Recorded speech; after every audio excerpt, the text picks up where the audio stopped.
Bonjour et bienvenue sur Objectif Mental, le podcast où l'on explore le coaching et la préparation mentale. Je suis Kevin et chaque semaine je partage des conseils pratiques, des interviews d'experts ainsi que des témoignages inspirants d'entrepreneurs, de sportifs et d'artistes. Mon objectif est de vous aider à débloquer votre potentiel pour performer en toute sérénité, que ce soit dans votre vie professionnelle ou extra-professionnelle. Je vous souhaite une excellente écoute. Bonjour Malek, comment vas-tu ? Bonjour Kevin, ça va très bien, merci. Écoute, je suis heureux de te recevoir sur Objectif Mental. Alors, on se connaît depuis quelques années maintenant, via des amis. Je voulais t'inviter car tu as une formation initiale de kiné du sport et tu t'es formé dans d'autres domaines également, comme la préparation mentale. Sujet qui m'intéresse fortement depuis que tu me l'as fait découvrir il y a un an, presque, un peu moins. Et je trouvais pertinent de partager tout ça, toutes ces connaissances aux auditeurs, sachant qu'en plus c'est d'actualité et qu'on en a entendu beaucoup parler au JO. Donc aujourd'hui, on va parler d'habilité mentale, de fixation d'objectifs, de planification de ces objectifs et de comment s'organise le suivi d'un athlète ou même d'un dirigeant en préparation mentale. Et pour commencer, est-ce que tu peux te présenter ? Ouais, avec plaisir. Déjà, merci beaucoup pour l'invitation. Merci de me recevoir aujourd'hui. Alors effectivement, comme tu l'as dit, je suis kiné du sport depuis un peu plus de 10 ans maintenant. Depuis plus récemment, j'ai suivi une formation de préparation mentale.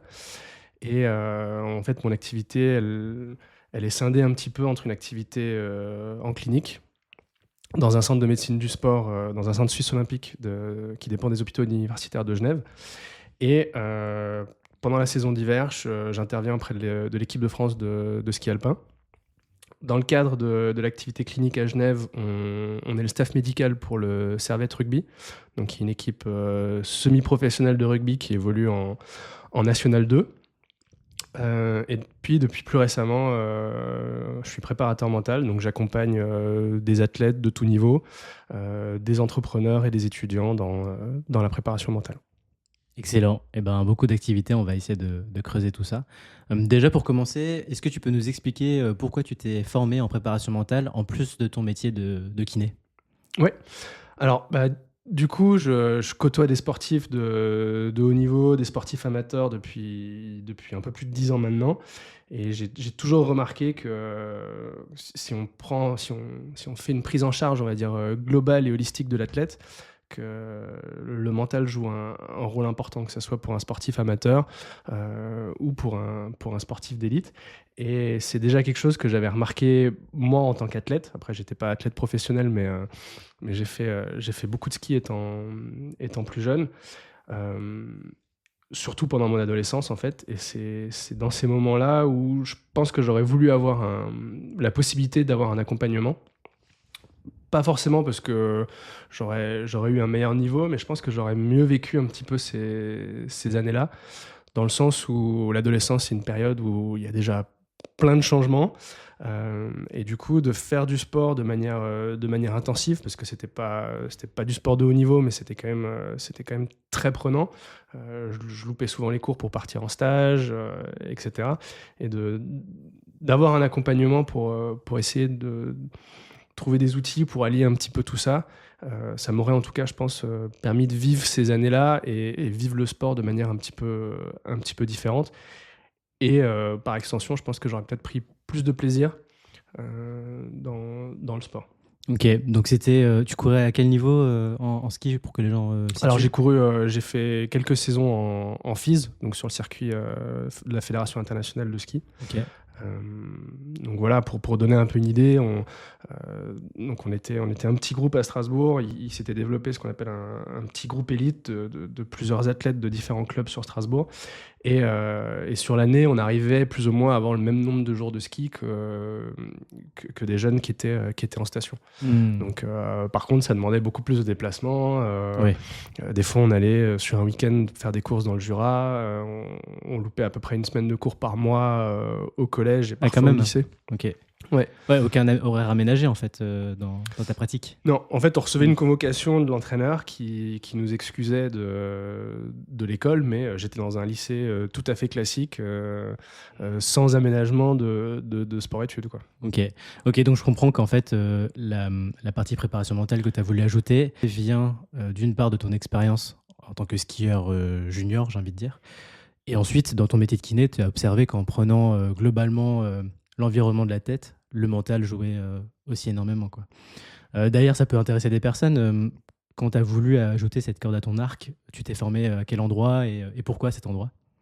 Ouais, alors du coup, j'ai pas mal regardé et comme tu disais un petit peu en introduction, c'est vrai que la préparation mentale, on en parle de plus en plus. Ça a été beaucoup mis en lumière là, justement, parce qu'il y a des athlètes qui en parlaient pendant les Jeux olympiques et on se rend compte que pendant que j'ai cherché un petit peu les formations qui existaient, on se rend compte que en fait, la préparation mentale, c'est pas un métier qui est régulé. Ça veut Mmh. dire qu'il y a pas de formation nécessaire pour pouvoir, utiliser la dénomination de préparateur mental et moi, ça me tenait à cœur du coup de faire une formation universitaire. Donc j'ai fait un diplôme universitaire en préparation mentale à l'université de Clermont-Auvergne. OK, et c'est, parce qu'en fait, tu peux te former, autrement sinon à part ça via des diplômes, je sais pas privés, Ouais, alors il existe un petit peu de tout. Il y a des formations, ça s'est beaucoup fait pendant le Covid. Mmh mh. J'avais regardé un petit peu ça aussi. Il y a des formations, en ligne, de 2 semaines qui te permettent d'être préparateur mental OK, et donc qui tu aurais le même titre que toi, mais pas, la formation avec la même consistance, quoi? exactement, parce qu'en fait, c'est pas un titre. Ça veut dire que, quelqu'un de totalement autodidacte qui a, lu 3 livres, Mmh. peut se présenter en tant que préparateur mental. OK, donc je pourrais le dire, alors qu'en fait, on n'a pas du tout le même, la même consistance dans les connaissances, quoi. Demain, tu t'achètes la bible de la préparation mentale Ouais, et sur Instagram, tu peux être, Kevin Rich, préparateur mental. OK. Alors on va pousser un peu cette question-là. Donc ça veut dire que si on a envie de se faire accompagner, ça peut être un marqueur, en tout cas regarder, tu vois, la formation, de savoir, si la personne, a pris le temps tu vois, de se former pendant 1 an ou plus, sur le sujet, quoi. Alors oui, c'est sûr que ça peut être un marqueur. Après, c'est pas parce qu'on a suivi une formation que, Mmh, voilà, bien c'est pas sûr, non plus gage de qualité. c'est vrai. Mais en tout cas, c'est gage d'un contenu et que, voilà, il y a une base scientifique, derrière. Parce qu'à Ouais. partir du moment que c'est universitaire, nous, on a eu des intervenants, que ce soit, je pense à l'intervenant, Aymeric Guyot qui nous a fait tout le module sur la visualisation. Voilà, c'est un chercheur dans ce domaine-là qui est reconnu. Donc en tout cas, au niveau de l'intervention, c'est sûr qu'on va avoir des interventions de qualité. Tu l'as eu en prof? Ouais, OK, parce que je l'interviewe dans 2 semaines sur le sujet, sur la d'accord. visualisation. Bah, tu Excellent. lui passeras le bonjour de On ma n'en a pas part. parlé en off, ça, c'est je viens de l'apprendre. Bah, Ouais. excellent, OK. Bah, Bah, je vais voilà, parler de toi. pour te donner un peu OK. les intervenants qu'on a pu avoir dans le cadre de ce début. Non, mais je comprends l'importance de la formation, mais la nuance aussi que ça ne fait pas tout, mais bon, c'est quand même une base solide. Est-ce que tu peux nous expliquer, ce que c'est la préparation mentale pour toi? Ouais, alors la préparation pour moi, ce que je disais un petit peu au début, c'est un déterminant de la performance au même titre que, le physique, la tactique et cetera. Si on prend en fait l'athlète en tant que personne, c'est pas juste, quelqu'un qui va faire une performance, c'est quelqu'un qui, voilà, c'est un tout. Et du coup, le mental là-dedans joue un rôle à mon sens, très important. Il y a un exercice que je fais des fois, avec des athlètes, c'est leur demander pour leur sport, pour une performance en question, à combien de pourcents ils évaluent la part de mental. Et Mmh. souvent, on est assez surpris de la place que prend le mental dans leur performance. OK. Ah ouais, ouais, donc déjà, c'est conscient, enfin, c'est pas conscient, mais les athlètes se disent déjà que c'est un domaine à part qu'il faut travailler. Alors, si tu fais la comparaison physique, et mentale, tu vois, tu as les habiletés physiques souvent dans les sports.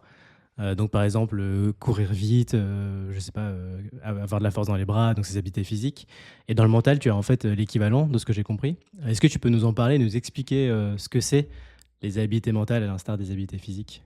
Ouais, avec plaisir. Du coup, effectivement, ça se calque un petit peu sur les habilités physiques. Il y a différents types d'habilités mentales et en fait, c'est quelque chose que quasiment chaque sportif fait déjà de manière inconsciente. C'est pour ça que pour moi, la préparation mentale, c'est pas quelque chose de nouveau, c'est juste qu'on on met quelque chose dessus, on en parle, mais c'est quelque chose que plein de gens font de manière, totalement inconsciente, sans savoir que c'est de la préparation mentale, Mmh. mais de faire de la relaxation, la gestion des distractions, de la Du stress. visualisation, Mmh. la gestion du stress, la fixation d'objectifs, l'imagerie mentale s'il y en a qui en font. Mmh. Et en fait, souvent, on se rend compte au début des accompagnements qu'en fait, c'est quelque chose que les gens font déjà, Mmh.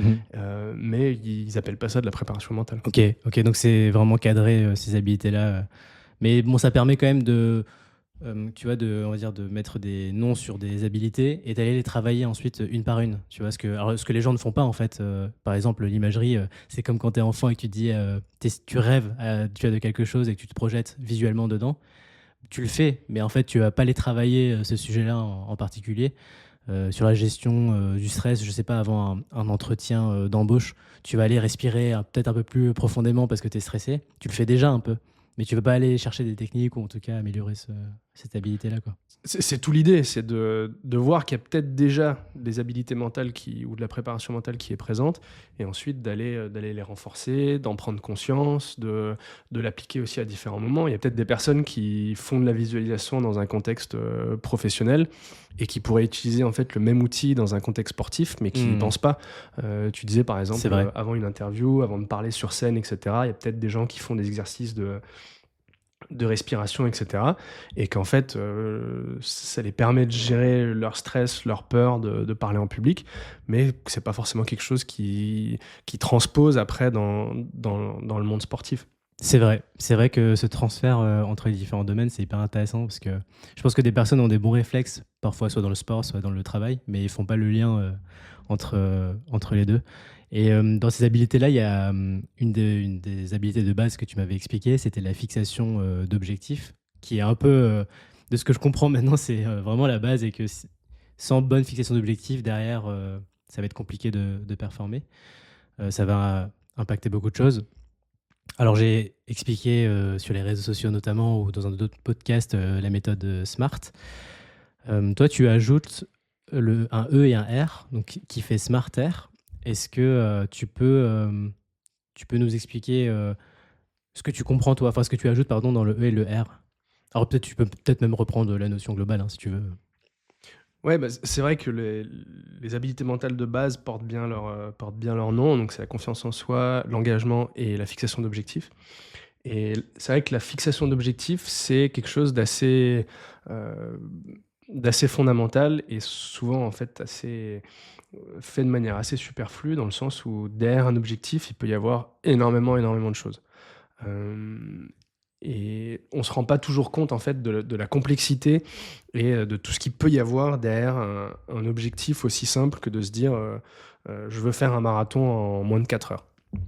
Hem Du coup, ouais, tu disais par rapport au smarter, donc effectivement, le smart est assez répandu, donc spécifique, mesurable, ambitieux, réaliste ou réalisable, temporel. Et alors, c'est pas moi qui le rajoute, c'est pas mon invention, mais c'est quelque chose qui se fait en préparation mentale, de rajouter le E et le R. Donc le E pour écologique, donc pas en sens de Au sens planète, ouais. exactement, mais écologique dans le sens environnement. C'est-à-dire qu'on prend en compte, en fait, l'environnement de l'athlète. OK. Qu'il a pas forcément juste un objectif, sportif, mais que de se fixer un objectif sportif, comment est-ce qu'il s'articule et comment est-ce qu'il s'intègre dans, sa situation familiale, sa situation, professionnelle. Et en fait, souvent il y a des parallèles et quelqu'un qui se fixe un objectif de faire un Ironman, qui veut s'entraîner entre 12 et 15 heures par semaine, bah, qu'est-ce que ça va avoir comme répercussion sur, sa vie professionnelle s'il n'est pas, sportif professionnel Mmh. et sur sa vie, familiale. Donc d'intégrer, en fait, cet objectif qu'on regarde souvent de manière isolée, mais de l'intégrer, en fait, dans l'environnement de la personne Et ça amène des fois à faire des révisions. Et du coup, c'est le R du Smarter. Mhm. C'est que l'objectif doit être révisable. Ok. Dans le sens où bah voilà, prévoir un petit peu les différents imprévus qu'il peut y avoir. Donc, dans le monde du sport, ça peut être la blessure. Oui. Donc voilà, pour pas que le monde de l'athlète s'effondre en cas de blessure. C'est anticiper déjà en fait les imprévus pour pas que l'athlète pense qu'il a tout perdu à ce moment-là. Exactement. Qu'en fait, ça peut être révisable et c'est pas grave en fait. Ouais. Mm. Et puis, si on reste dans le monde du sport et du marathon, qu'est-ce qui se passe s'il y a des imprévus qui sont en dehors de mon contrôle? Ça peut être la météo, ça peut être, ça se voit souvent en trail avec la météo un peu capricieuse qu'on a eue ces derniers temps. Il y a une athlète que j'accompagne qui partait pour un trail de 78 km. Elle devait partir la nuit à 22h, faire la nuit et courir elle pensait arriver vers 19h le lendemain. Okay. Et la veille, on lui a dit, compte tenu des conditions météo, vous allez partir le lendemain à 6h. Donc ça change tout. Ça change tout. Il faut booker une nuit d'hôtel, enfin voilà, comment est-ce que je gère un petit peu tous ces aléas qui peuvent ne pas forcément toujours dépendre de moi. Ouais, et puis c'est clair. Puis c'est marrant parce que du coup, elle a dû, en fait, elle termine à un autre moment de la journée, donc elle s'est peut-être entraînée sur d'autres bases de sommeil et tout. Donc, ok, donc écologique et révisable. On peut pousser un peu sur la partie écologique. Et c'est vrai que tu vois, quand on se fixe un objectif, tu prends l'exemple du marathon parce qu'on en entend beaucoup parler en ce moment, mais on va se dire, allez, je vais faire moins de 4 heures. Sauf qu'à côté, on a la naissance d'un enfant, on a envie de créer une entreprise, on a peut-être encore envie de voir ses amis, donc toutes ces choses-là. Et en tout cas, je vais prendre un cas personnel. Avant, j'ai sous-estimé cette partie-là. Et en fait, tu te dis, allez, je vais tout faire en même temps parce que c'est faisable, tu vois. Sauf que tu te rends compte qu'à un moment, ça implose. Comment, toi, tu accompagnes les athlètes là-dessus? Est-ce que, déjà, je me dis qu'il y a de la prise de conscience, mais est-ce qu'il y a une méthode, enfin pas une méthode, mais en tout cas un moyen de les faire prendre conscience de ça? Et comment? Ouais, alors c'est vrai que quand on pense à un objectif comme ça, on se dit, sur le papier, ok, je vais m'entraîner 5 fois par semaine, il faut que je fasse de la piste, il faut que je fasse de la sortie longue. Et puis, sur le papier, on se dit, ouais, c'est bon, ça va le faire. C'est un peu comme booker un retour de vacances à 22h parce que c'est un peu moins cher, puis se dire, lundi, je serai à 8h au boulot. Sur le papier, ça joue, mais après, dans la vraie vie, c'est pas toujours le cas. Un exercice que j'aime bien faire, c'est déjà de lister un petit peu tout ce qui est présent dans l'environnement de l'athlète. Donc en fait, je lui propose de prendre une feuille et de lister un petit peu tout ce qu'il y a dans son environnement. Donc est-ce que tu travailles? Si oui, où ça? Est-ce que tu fais du télétravail? Est-ce que tu gères tes horaires un petit peu comme tu veux? Est-ce que tu as un temps de déplacement pour aller au travail? Est-ce que tu as un animal de compagnie qu'il faut que tu sortes peut-être plusieurs fois par jour? Est-ce que tu as des enfants? Est-ce que tu as une compagne? Enfin, voilà, de poser un petit peu tout ça sur papier et de voir un petit peu qu'est-ce qu'il y a dans cette sphère environnementale de l'athlète. Et déjà rien que ça, souvent, ça permet en fait de prendre conscience qu'il y a pas mal de choses dans son écologie auxquelles on pense pas forcément. Et ensuite, une fois qu'on a ça, comment est-ce que j'arrive à intégrer justement mon objectif? Donc si c'est un marathon et que j'ai décidé de courir 3-4 fois par semaine, comment est-ce que j'arrive à articuler et à intégrer ça? Est-ce qu'il y a peut-être des choses qu'il va falloir que je modifie? Est-ce que je vais peut-être devoir m'organiser différemment avec mon compagnon ou ma compagne? Dans le cadre des études, ça a été mon cas parce que du coup j'ai repris les études. Ça fitait pas dans mon environnement, du coup j'ai décidé de baisser mon taux de travail pendant une période donnée. Donc voilà, il y a plein d'ajustements qu'il va éventuellement falloir faire pour qu'il y ait un équilibre encore dans tout cet environnement et que justement ça soit balancé. Qu'on puisse faire rentrer les cases, parce que c'est vrai que si on fait que de l'empilement de choses, à un moment on explose, parce qu'en fait les journées ont un temps limité, donc Et puis, il y a la phase de récupération qui est importante aussi dans toute activité. Donc, c'est vrai, juste cumuler des activités sans se poser la question si c'est faisable, je pense que... Et puis, chacun est assez différent. Peut-être que certaines personnes vont réussir effectivement à faire 8 heures, 1 heure du matin en cumulant tout, mais d'autres pensent pouvoir le faire, mais en fait, elles ne sont pas capables. Donc, c'est Bah, important. c'est là où ma casquette de kiné revient un petit peu. C'est vrai que euh, quand je conseille un petit peu les athlètes, mais plus sur la partie kiné, souvent je leur dis de prendre le problème à l'envers. C'est-à-dire, bah, ok, il va falloir que tu as des grosses charges d'entraînement, il va falloir que tu récupères. Donc bloque déjà tes heures de sommeil. Ouais. Et ensuite, à partir de là, regarde où est-ce qu'il te reste de la place et viens mettre les autres choses Là, tu en prends fonction de ça. dans l'autre sens. Tu perds du sommeil par la récup. Ouais. Et ensuite, en fonction de ta récup qui est saine et minimum, tu dis, allez, va voir maintenant ce que tu peux faire. Hyper intéressant. Que j'ai toujours fait dans l'autre sens. Je me suis dit, bon, bah, le sommeil, ce sera après. Enfin, pas à la fin, mais je veux dire, c'est le dernier truc Ouais. que tu regardes. Mais hyper intéressant. Bah, ça, c'est une bonne idée, tu vois, de commencer par ça. Et justement, tu parlais de la partie kiné, prépa mentale. Comment tu fais le distinguo entre les deux? Est-ce que tu fais de la prépa mentale pendant tes séances? Parce que finalement, en fait, en lien direct avec l'athlète dans un contexte. Ou est-ce que c'est vraiment deux disciplines différentes pour toi? C'est un questionnement qui a accompagné en fait toute ma formation de comment est-ce que justement je, je fais le lien entre ces deux postures, ces deux métiers qui effectivement semblent très, très liés. Mais en fait, en développant un petit peu ma posture et ma déontologie, je me suis rendu compte que c'est deux choses qui sont quand même assez séparées dans le sens où ma vision de la préparation mentale, c'est d'accompagner, mais pas de donner de réponse. Ça veut dire que il n'y a pas de solution miracle, j'ai pas de méthode non plus. C'est très peu prescriptif. Ça veut dire que en fait, on part du constat que l'athlète sait beaucoup de choses. Il se connaît, il connaît son environnement. Et nous, on est plus là pour faire émerger des questionnements, faire émerger plusieurs choses. Après, on peut être prescriptif au bout d'un certain moment, dans l'accompagnement, où on a posé des hypothèses, on a défini des axes de travail, on a défini éventuellement des outils. Donc, on est plus prescriptif à ce stade-là de l'accompagnement. Mais fondamentalement moins qu'en kiné. Ça veut dire qu'en kiné, si je me base sur des études scientifiques, il y a des choses, je vais moins te poser la question, ouais, qu'est-ce que tu en penses, toi, de comment on répare une entorse, quoi. C'est ça, okay. C'est que je vais être un petit peu plus directif. Ça ne veut pas dire que je ne prends pas en compte justement ton environnement, est-ce que tu vas pouvoir faire les exercices que je te donne à faire, quand, comment, etc. Bien sûr. Mais ouais, c'est ça que je trouvais fondamentalement différent dans les deux approches. Du coup, très concrètement, comment je fais? J'ai des athlètes que j'accompagne et en préparation mentale et que je suis en kiné. Et en fait, je leur dis tout simplement, bah, là, on fait une séance de kiné. Je te parle en tant que kiné, je te donne réponse. Ça m'est arrivé justement avec un athlète qui était blessé. C'est un athlète que je suivais en préparation mentale, qui s'est blessé. Et qui me posait en fait beaucoup de questions sur sa blessure. Ouais, c'est quoi les temps de cicatrisation? Quand est-ce que tu penses que je peux revenir? Etc. Et en fait, je lui ai dit, non mais là, c'est pas de la préparation mentale. C'est un autre cadre. Donc si tu veux, on met de côté la préparation mentale, je te réponds en tant que kiné.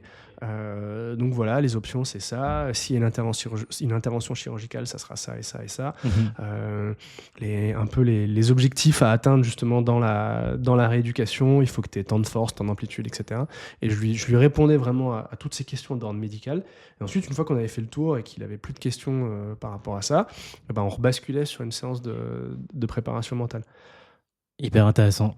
Mais la frontière doit être pas simple parfois à trouver entre les deux, puisque alors là, dans la partie préparation mentale, il t'a posé des questions sur le physique, et je pense que dans la partie physique, parfois, tu dois avoir des questions aussi sur le mental, quoi. Donc c'est compliqué, je pense, de trouver la frontière. Ouais, c'est sûr. Après, c'est pas non plus quelque chose de figé. C'est-à-dire qu'aujourd'hui, c'est comme ça que je fonctionne. Oui. Si ça se trouve, dans 2 ans, je te dirais totalement autre chose, parce qu'avec l'expérience et tout, j'aurais peut-être une autre vision un petit peu de tout ça. Ok. Tiens, je parlais de frontières entre préparation mentale kiné, mais une autre frontière qui m'intéresse, sur laquelle on peut peut-être échanger, c'est la frontière entre préparation mentale et psychologie. Tu vois, maintenant, je parle de plus en plus de mental avec avec des amis il y a souvent une question qui est est-ce que tu peux m'expliquer la différence entre préparation mentale et psychologie?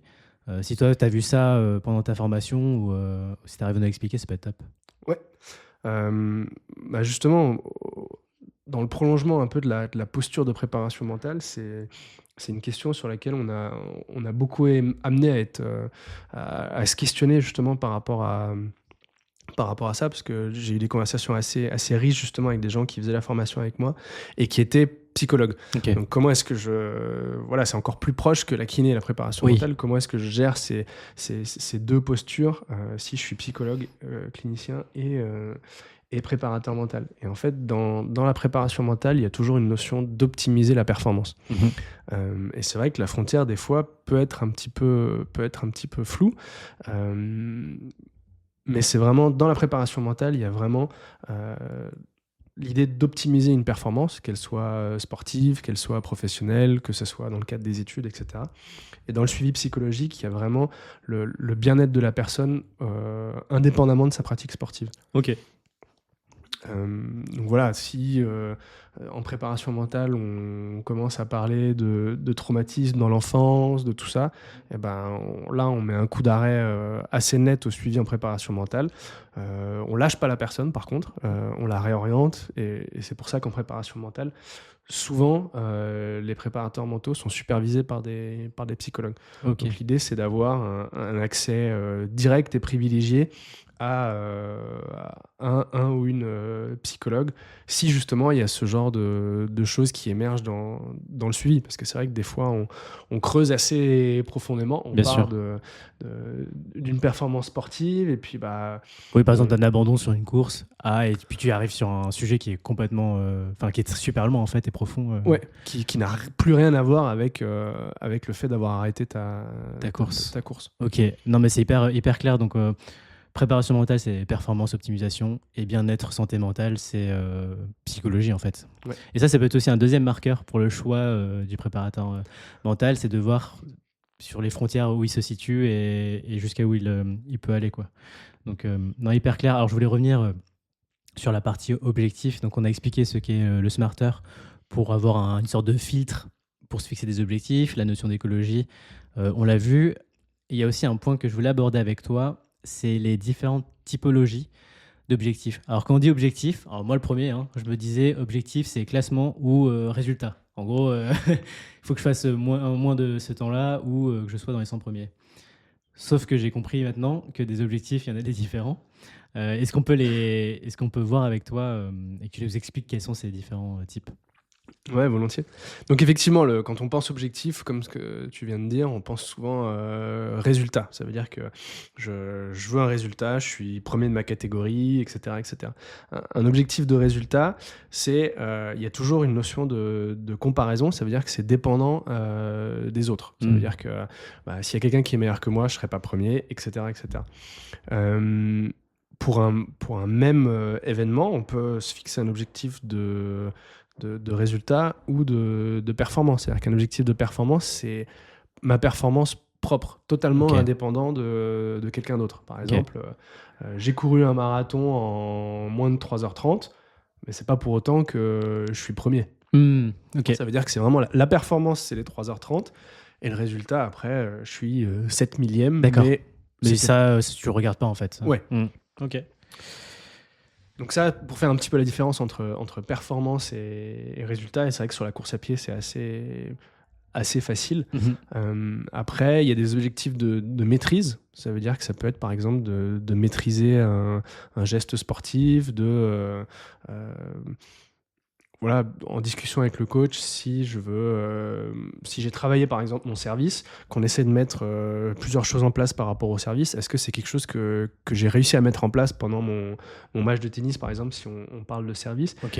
Et donc là, c'est pas du tout résultat, c'est pas du tout performance, c'est juste est-ce que j'ai réussi à maîtriser ce geste dans mon objectif. Et donc, par exemple, tu peux perdre ton match de tennis, mais si tu as réussi le service comme tu le voulais et maîtriser ce geste-là, tu as réussi. Ouais. Intéressant. OK. C'est pour ça que on peut se fixer aussi plusieurs objectifs. Ça veut dire que je peux avoir un objectif de résultat, un objectif de performance, un objectif de maîtrise, et le dernier, c'est l'objectif de moyens. OK. Et on peut tout à fait, comme tu disais, c'est-à-dire perdre son match. C'est-à-dire que si je m'étais fixé comme objectif de gagner mon match, eh ben, cet objectif-là n'est pas rempli. Mais l'objectif de maîtrise, de changer le geste qu'on avait éventuellement travaillé avec le coach, eh ben, celui-là, il est entièrement réussi. Ou ne pas casser sa raquette. Ne pas casser ça. OK, tu parlais d'objectifs de moyens. Celui-là, alors je le connais pas. En fait, c'est les moyens qu'on met en place pour atteindre un objectif. Par exemple, on parlait d'écologie tout à l'heure. Les moyens pour... je prends quelqu'un, par exemple, qui a jamais couru de sa vie, qui aimerait faire son premier 5 km. Et ben, un objectif, ça peut être déjà de se dégager du temps dans la semaine pour aller courir. OK. Ou quelqu'un qui... veut faire un régime, quelqu'un qui veut se dégager du temps pour faire de la préparation mentale, comment est-ce que je me donne les moyens de trouver du temps dans ma semaine pour ça? OK. Et est-ce que toi, en tant que préparateur mental, non, tu préconises pas, c'est pas le mot, mais tu essayes de mettre en place plusieurs objectifs de différentes typologies ou c'est propre à chaque athlète, il fait ce qu'il veut, en fait tu vois, parce que j'ai l'impression que quand même, quand on se fixe un objectif de résultat plus un objectif de maîtrise, on a une pression qui se diffuse un peu, parce que tout ne repose pas sur le résultat, tu vois. Je dirais que ça dépend un petit peu de l'athlète. Est-ce que déjà la fixation d'objectif, c'est quelque chose de totalement nouveau? Et là, on va peut-être pas en fixer 12. Ouais. Ou est-ce que c'est quelque chose qui est déjà ancré, la personne sait ce qu'est un objectif, a déjà mis des objectifs en place, a une stratégie d'objectif, et à ce moment-là, on peut se permettre d'en fixer un petit peu plus. Après, c'est vrai que l'objectif de résultat pur, il dépend énormément des autres, donc ça peut des fois amener pas mal de frustration si on ne s'est pas fixé d'autres objectifs. Ok, carrément. Et donc on a le Smarter, ce filtre justement dont on parlait avant, les différentes typologies d'objectifs. Ensuite, il y a la planification de ces objectifs. Donc j'ai un objectif, j'en ai même plusieurs de différents types. Comment on planifie ces objectifs dans le temps? Parce que, bon, pour le marathon, désolé, on parle beaucoup de course à pied, mais parce que c'est facile à comprendre sur cette thématique-là. Comment on planifie ça dans le temps pour y arriver, alors ne pas se précipiter ou à l'inverse, pas non plus prendre trop de temps? Ouais, la première étape, c'est de se poser en fait beaucoup de questions par rapport à l'objectif. C'est-à-dire c'est la première lettre du Smarter, de le définir de manière spécifique. Qu'est-ce que je veux exactement? Quelle est ma situation aujourd'hui? Qu'est-ce que j'ai comme atout pour atteindre mon objectif? Où est-ce que j'en suis par rapport à mon objectif? Donc pour l'exemple de la course à pied, est-ce que ça fait déjà 2 ans que je cours régulièrement? Est-ce que je reviens de blessure? Est-ce que j'ai jamais couru et c'est un sport qui est totalement nouveau pour moi? Qu'est-ce qui dépend de moi? Qu'est-ce qui pourrait m'empêcher d'atteindre mon objectif? Voilà, en fait, de balayer un petit peu, de faire un peu une liste de où est-ce que je me situe aujourd'hui. Et un outil que j'aime bien donner pour ça, c'est la ligne du temps. C'est en fait de se fixer aujourd'hui, quelle est ma situation aujourd'hui? Où est-ce que j'en suis par rapport à mon objectif final? Et ensuite, en fait, d'utiliser la visualisation pour se balader un petit peu sur cette ligne du temps, se fixer le jour de l'objectif, une fois que je l'ai réussi, comment est-ce que je me sens par rapport à ça, la rétrospective, qu'est-ce que j'ai éventuellement mis en place pour ça, est-ce que j'arrive à me visualiser courir 3 fois par semaine si c'est ce que je m'étais fixé, comment ça joue dans mon écologie, et en fait de se balader un peu sur cette ligne du temps et de voir, ok, qu'est-ce qui dépend de moi? Qu'est-ce qu'il faut que je mette en place? Ça peut être des choses aussi concrètes que, ok, bah, j'ai pas de paire de chaussures, il va falloir que j'aille acheter une paire de chaussures, il va falloir que je libère du temps pour m'entraîner, il va falloir que je change mon système de garde pour mes enfants. Enfin, voilà, de se balader un peu sur cette ligne du temps. Peut-être qu'il va y avoir des objectifs intermédiaires aussi à se fixer. Sur l'objectif de la course à pied, est-ce que si je développe une qualité physique pendant un bloc, est-ce que ça peut être intéressant de tester en fait à un moment donné avec une course intermédiaire?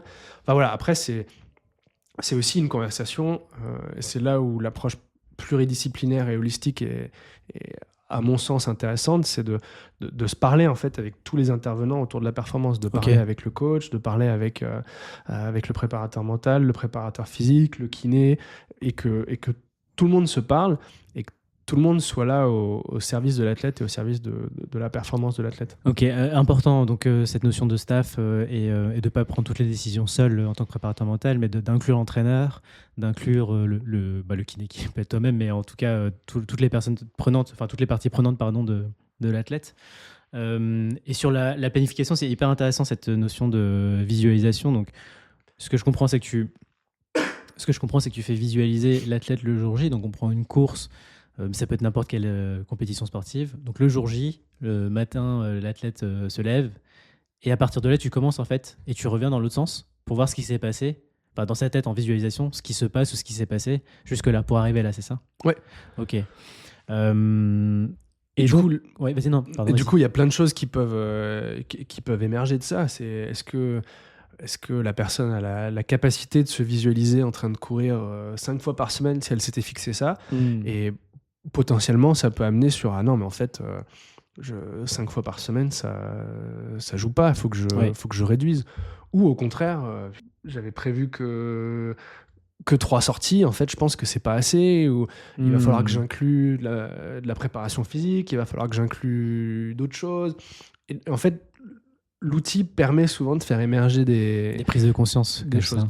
Et Ok. c'est tout le cœur de la préparation mentale, c'est ça, c'est de réussir à questionner l'athlète pour qu'en fait, il y ait des choses qui émergent. Ok.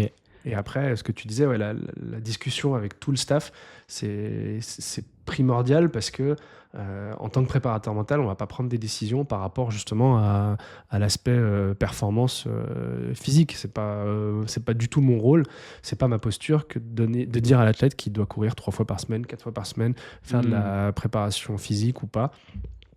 Mais on peut en discuter avec les entraîneurs, on peut en discuter avec les kinés. Ok, t'es blessé, qu'est-ce qu'on met en place par rapport à ça, etc., etc. Donc de se parler en fait en groupe avec tous les intervenants autour de la perf. Ok.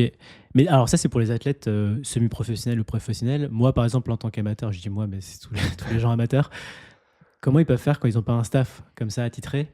Alors, peut-être qu'il faut se le construire, tout simplement. Mais tu vois, c'est pas forcément simple. Toi, tu n'auras personne avec qui communiquer sur ces sujets-là. Ouais. Imaginons que je suis un amateur. J'ai un programme un peu basique de course à pied. Toi, comment tu fais en tant que préparateur mental, tu vois, pour jouer avec ça? Après, c'est sûr que là, on donne l'exemple d'un staff assez fourni Mm. autour de l'athlète. C'est des athlètes aussi qui sont professionnels, donc qui ont le temps. Mais on peut assez facilement calquer la même chose sur un athlète amateur. Il a certainement un médecin du sport qui peut Mm. l'accompagner, peut-être un kiné. Est-ce qu'il a un coach ou est-ce qu'au contraire, il a pris un programme gratuit sur Internet? Ouais. Voilà, ça n'empêche pas de travailler. De prendre faire des prises de conscience quand même là-dessus. Ok. Ouais. Mais intéressant, cette visualisation et de le faire dans la planification, ça me fait penser toujours à, tu sais, quand tu fais de la course à pied et qu'il pleut et qu'il fait froid, se projeter dans ces entraînements-là, ça peut être intéressant parce que ça évite le réveil où tu dis, bon, ouais, non, en fait, aujourd'hui, quoi. Bon, c'était un petit aparté. Ok, donc sur la planification. Maintenant, on va peut-être venir sur une question un peu plus, on va dire, pratico-pratique. Comment se déroule le suivi d'un athlète? Donc, hop, demain, j'ai envie de me faire suivre en préparation mentale. Comment tu commences l'accompagnement? Ouais, alors moi personnellement, c'est comme ça que je fonctionne. Après, il y a peut-être des gens qui fonctionnent différemment, mais en fait, on fait une première séance où on apprend à se connaître. C'est-à-dire que si maintenant, aujourd'hui, c'était notre première séance de préparation mentale, je te demande de te présenter. Qu'est-ce qui t'amène aujourd'hui ici? Quelles sont les raisons pour lesquelles tu veux faire de la préparation mentale? Qu'est-ce que tu as comme objectif? Qu'est-ce que tu veux en tirer? Est-ce que tu as éventuellement une expérience déjà avec la préparation mentale? Voilà. Et puis après que tu te présentes, que tu me dises qu'est-ce que tu fais comme sport, qu'est-ce que tu fais professionnellement, pour apprendre en fait à te découvrir et connaître un petit peu ton écologie. Mhm. Je fais la même chose, je me présente, je te dis quelques petites choses sur moi et surtout, t'explique un petit peu ma manière de fonctionner. C'est-à-dire que je te présente mon cadre, et puis en fait, on co-construit le cadre. C'est-à-dire que moi, il y a des choses que j'intègre dans mon cadre. Donc, si tu veux, c'est un peu les règles de fonctionnement de l'accompagnement.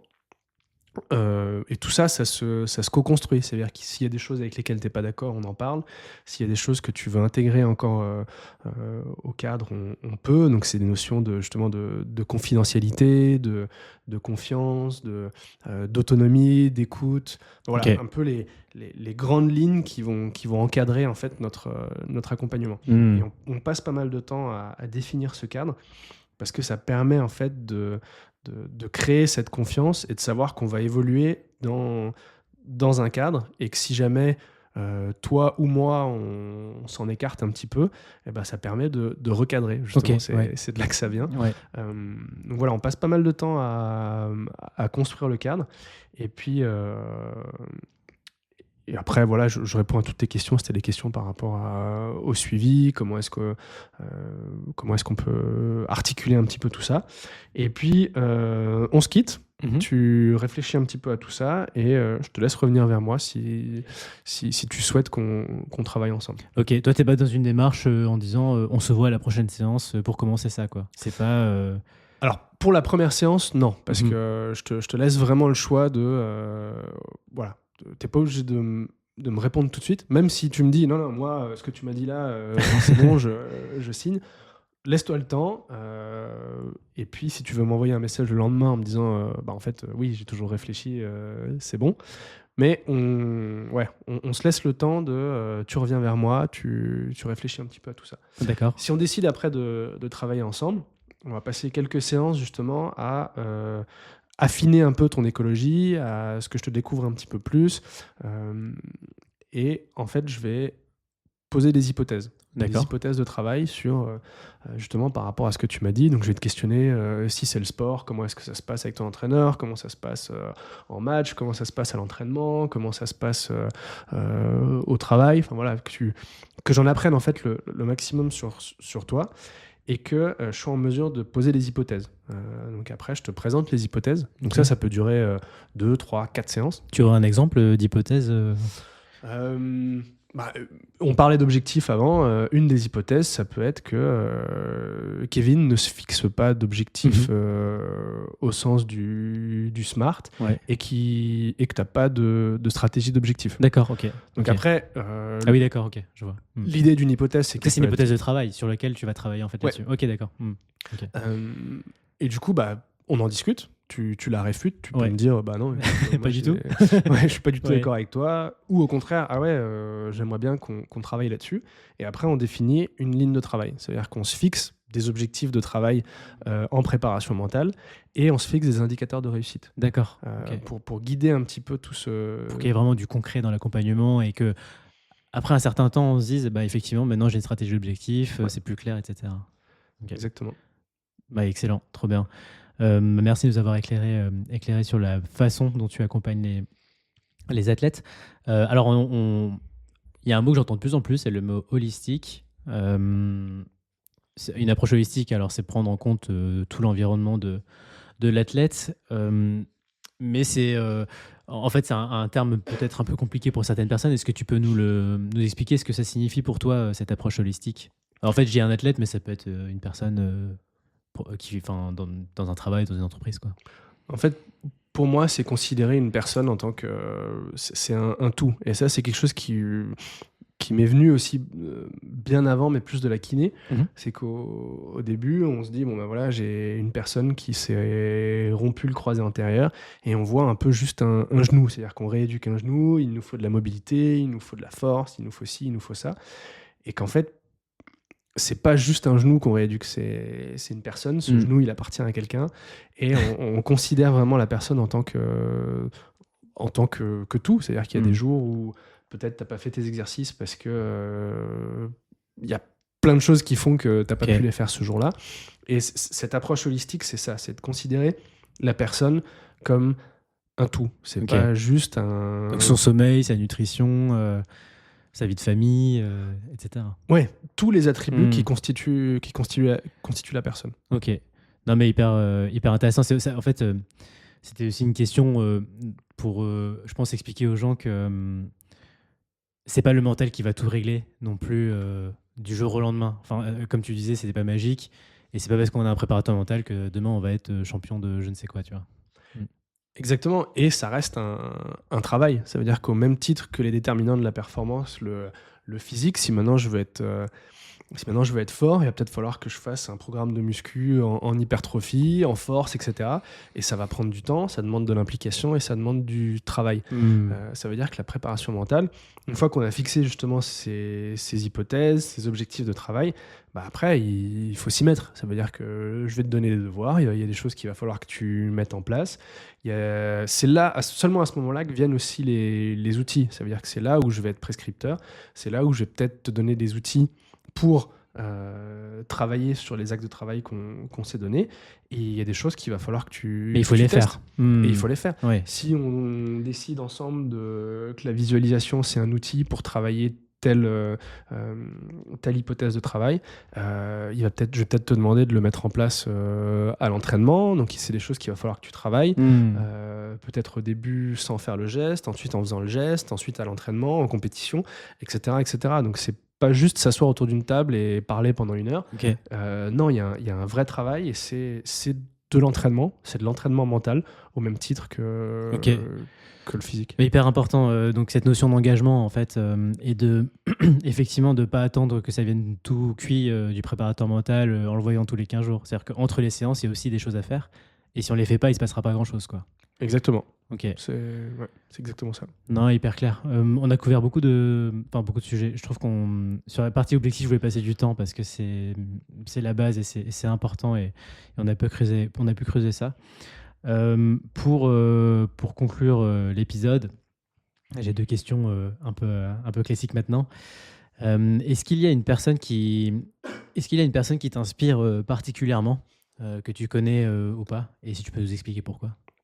Ouais, alors c'est pas une personne en particulier, je dirais que c'est un groupe de personnes que j'ai la chance d'accompagner maintenant depuis 3 saisons. Je dirais que c'est les joueurs du Servette Rugby. Justement dans le sens où on parlait d'écologie, on parlait d'environnement, pour moi, c'est des gens qui sont impressionnants justement dans la gestion de leur environnement et la gestion de toutes ces sollicitations qui peuvent être sportives, familiales, professionnelles. Parce qu'il faut savoir que bon, ils évoluent en National 2, mais la plupart sont semi-professionnels, c'est-à-dire qu'ils ont un travail à côté. Il y en a qui travaillent 40 heures par semaine, mais qui s'entraînent quasiment comme des professionnels. Et en fait, je suis souvent présent à l'entraînement le soir et je les vois arriver, sortir du travail, certains en costume, certains avec des chaussures de sécurité et qui passent en fait de leur vie professionnelle à leur seconde vie professionnelle qui est le rugby, avec beaucoup de déplacements à travers toute la France. Voilà, donc je trouve que d'allier le sport de haut niveau, qui plus est un sport de contact, Ouais. quand même Aussi intense, ouais. assez rude, de récupérer de tout ça en même temps. Il y en a beaucoup qui sont papas, de gérer une vie de famille et le professionnel, tout ça sans trop se blesser. Je trouve que c'est impressionnant. C'est impressionnant et c'est inspirant. Et juste pour qu'on situe, le Servette Rugby joue en France, dans le championnat français? Ouais, exactement. En D'accord. fait, ils ont une dérogation. Ils jouent dans le championnat français. Donc, c'est un accord qui a été fait avec la Fédération française de rugby. Ils sont suisses, hein, c'est à Genève, du coup, Servette de Genève. Exactement. Ça, ouais. Ou un peu comme Monaco. Ah oui, ok. C'est bien le genre de dérogation, ok. C'est que le championnat suisse était pas adapté à eux dans le sens où... Niveau. Voilà. Moi, je peux le dire. Et du coup, ils ont eu le droit d'évoluer dans le championnat français à condition de commencer tout en bas. Ok, donc ils ont monté tous les échelons depuis... Alors, pour pas dire de bêtises, il me semble que ça fait 10 saisons d'affilée qui montent. Ah oui. Et l'année dernière, ils ont fini champion de Fédéral 1. Ok. Et du coup, maintenant, ils évoluent en National 2. Qui est donc, tu m'expliquais en off, mais c'est la 4e division française. Exactement. Ce qui est déjà un très très haut niveau pour des gens qui travaillent à côté. Ouais. Waouh, ok. Ouais, non, grosse inspiration. C'est vrai que quand on voit ces athlètes, souvent on se dit ils ont que ça à faire, mais là c'est pas le cas, quoi. Ok. Très bien pour l'équipe de rugby. Sur le ski, je sors un peu de cette question. Sur le ski, j'entendais de plus en plus d'athlètes avoir des préparateurs mentaux. Est-ce que toi tu le vois? Est-ce que tu as vu cette évolution entre le moment où tu as commencé à être kiné en équipe de France de ski et maintenant, s'il y a plus d'athlètes qui ont des préparateurs mentaux ou pas? Alors, est-ce qu'il y en a plus qui en ont? Ça, je sais pas, mais en tout cas, on en parle. Ça veut dire que il y a certainement des athlètes qui étaient accompagnés, mais c'est pas forcément quelque chose dont on parlait. Maintenant, on en parle, mais c'est toujours... On parlait d'approche holistique et de se parler avec tous les intervenants. C'est encore quelque chose qui est fait un peu de son côté. C'est-à-dire que les préparateurs mentaux sont pas intégrés au staff. Après, j'ai pas non plus la réponse et la solution à ça. Est-ce que c'est à l'avenir quelque chose qu'on veut? Parce que c'est quand même quelque chose d'assez personnel. Il faut que ça accroche. Donc d'imposer un préparateur mental pour tout un collectif, je sais pas si c'est la bonne solution. D'accord. Mais réussir à les intégrer dans les discussions avec les réunions de fin de saison, la fixation des objectifs pour la saison d'après, ça je pense que c'est important. Mais voilà, j'ai pas encore la réponse à comment les intégrer vraiment dans le staff. Ok. Bon, désolé pour la parenthèse, mais ça m'avait traversé l'esprit. Donc première question pour l'inspiration, c'est les Servettes de Genève au rugby. Et la deuxième question, c'est de quoi rêves-tu maintenant, Malek? De quoi est-ce que je rêve?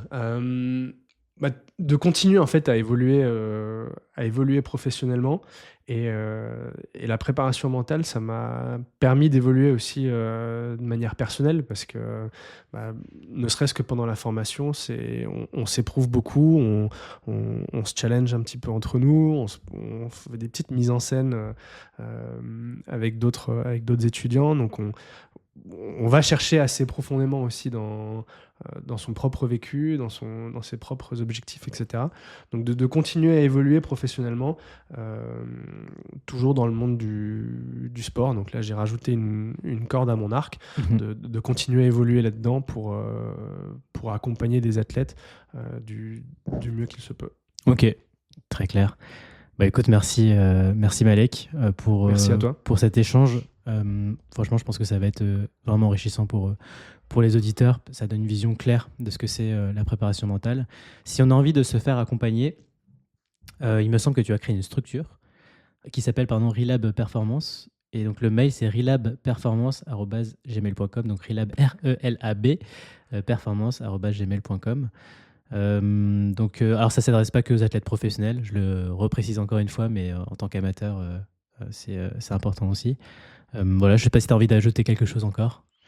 Non, effectivement, je pense qu'on a fait le tour un petit peu de ce qu'est la préparation mentale à mon sens et que justement ça peut être un déterminant de la performance, en tout cas à adresser pour avoir une performance la plus holistique possible.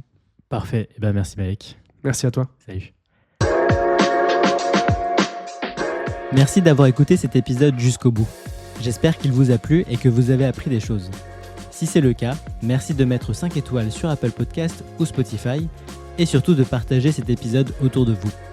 N'hésitez pas à me faire part de vos retours pour les prochains épisodes. Je vous dis à bientôt sur Objectif Mental.